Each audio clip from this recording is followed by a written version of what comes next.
నాటాడు. నువ్వు చాలా విలువైన వ్యక్తివి దేవునికి. పిచ్చి మొక్కలు ఏడాడో మొలుస్తాయి, మంచి మొక్కలు ఇంట్లో పెట్టుకొని జాగ్రత్తగా పెంచుకుంటాం.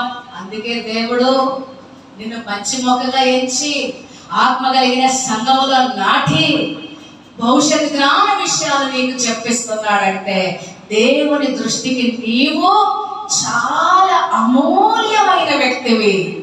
అప్పుడు చెప్పుకో, ఆహా అని. హల్లెలూయా. నేనైతే అలాగే అనుకుంటా, పరవశిస్తా. దేవుడు అంత ఇష్టపడ్డాడా, ప్రభు అంత కోరుకున్నాడా నా బ్రతుకుని నన్ను అని గర్వపడాలి మనం, సంతోషించాలి మనము. ఆయన సమీపింపరాని తేజస్సులో అమరుడై ప్రకాశిస్తూ ఏ యోగ్యత ఏ మనిషి లేని మన దగ్గరకు వచ్చి, ఏ పరిశుద్ధత లేని మన దగ్గరకు వచ్చి మన కొరకు ప్రాణం అర్పించి విమోచించి ఆయన సొత్తైన ప్రజలుగా చేసుకొని ఆయన రాజ్యములో నిన్ను ఆయనతో కూడా ఉండుకోవడానికి ఇష్టపడ్డాడు కనుక నేను ఈ రీతిగా సిద్ధపరుస్తున్నాడు.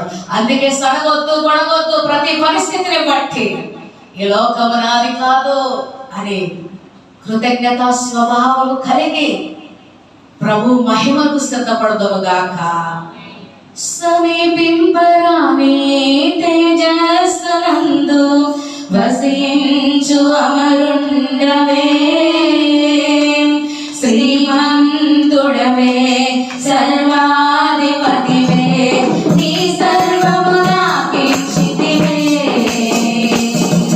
అందరూ కలిసి